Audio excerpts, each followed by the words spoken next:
వందే మాత్రం. నేను మీ journalist Navata. Welcome to R political.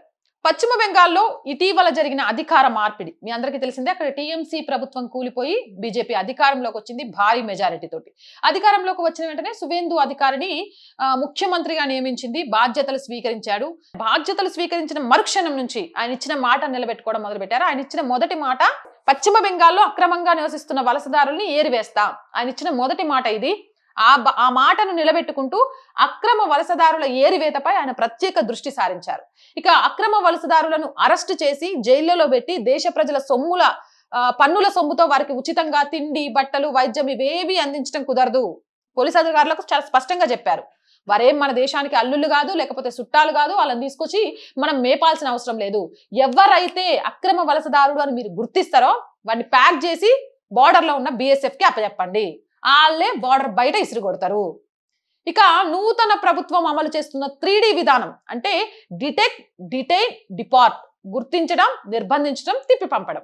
ఈ విధానం వలసదారుల్లో తీవ్ర భయాన్ని రేకెత్తిస్తుంది. ఇప్పుడు పోలీసులు గుర్తించి బార్డర్ కి తీసుకెళ్లి బిఎస్ఎఫ్ కప్పచెప్పడం కాదు. వీళ్ళే ఎవరైతే అక్రమ వలసదారులు ఉన్నారో వాళ్ళే గత కొన్ని రోజులుగా కోల్కతా, హౌరాతో పాటు బెంగాల్లోని వివిధ ప్రాంతాల్లో ఉన్న వాళ్ళంతా స్వచ్ఛందంగా హకీంపూర్ సరిహద్దుకు వెళ్ళిపోతున్నారు. మమ్మల్ని ప్యాక్ చేసి ఇసురుగొట్టి మళ్ళీ ఏమైనా చర్యలు తీసుకుంటే కష్టమైపోయింది. ఇవన్నీ ఎందుకు అనంటే అసలు ఇక్కడ అక్రమ వలసదారులే లేవు, దొంగ ఓట్లే లేవు, పశ్చిమ బెంగాల్లో ఉందంతా భారతీయులే అని గతంలో మమతా బెనర్జీ చెప్పింది. మరి ఇప్పుడు హకీంపూర్ సరిహద్దుకు వెళ్ళి పారిపోతున్న వాళ్ళంతా ఎవరు? చట్టపరమైన చర్యలు తీసుకుంటామని చెప్తే ఆ చర్యలు తప్పించుకోవడానికి బంగ్లాదేశ్కి వెళ్ళిపోతున్నారు, క్యూలు కడుతున్నారు. వాళ్ళంతా ఎవరు?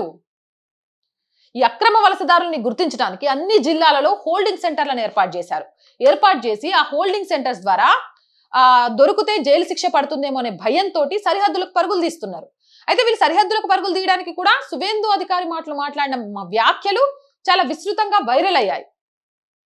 వీళ్ళు ఎంత తెలివిగల్లోళ్ళు అంటే బంగ్లాదేశ్ నుంచి పశ్చిమ బెంగాల్లోకి వచ్చిన తర్వాత పశ్చిమ బెంగాల్ వాసులుగా గుర్తింపు తెచ్చుకొని స్థానిక వ్యాపారాలు, గ్యారేజ్లు, నిర్మాణ రంగం ఇందుగలరు అందులేరని ప్రతి దాంట్లో బంగ్లాదేశీలు చొరబడిపోయారు.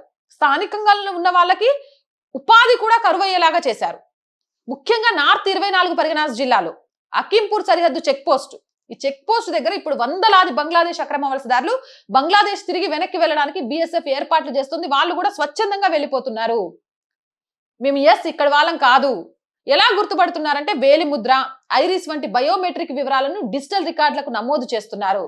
భవిష్యత్తులో వీరు మళ్ళీ ఆ రకమైన నకిలీ గుర్తింపు కార్డులతో భారత్లోకి అక్రమంగా ప్రవేశించకుండా అడ్డుకట్ట వేయడం కోసం కఠినమైన చర్యలు తీసుకుంటున్నారు.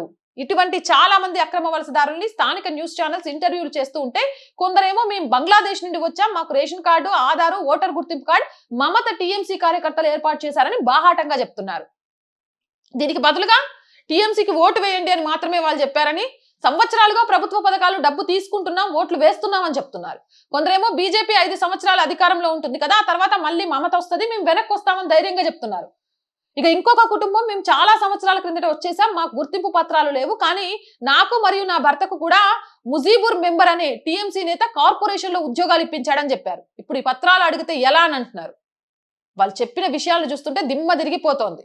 సెక్యులరిజం పేరుతోటి, అధికార దాహంతో దేశ రక్షణ పనంగా పెట్టి ఓట్ల కక్కుర్తితో కొన్ని సెక్యులర్ రాజకీయ పార్టీలు ఈ దేశ అసలైన ప్రజల ఉపాధి అవకాశాలకు, ప్రభుత్వ సంక్షేమ పథకాలకు గండి కొడుతూ కష్టపడి పనిచేస్తూ ప్రభుత్వానికి ట్యాక్సులు కడుతున్న డబ్బులు ఇలా దుర్వినియోగం చేస్తున్నారు. అంటే మమతా బెనర్జీ ఎంత దాష్టికాలు చేసింది, ఓట్ల కోసం, తన అధికార దాహం కోసం బంగ్లాదేశీలను ఎలా కొమ్ముగాసింది అనేది చాలా క్లియర్ కట్ గా ఇక్కడ అర్థమైంది. తప్పు చేసిన వాడికి శిక్ష తప్పదు.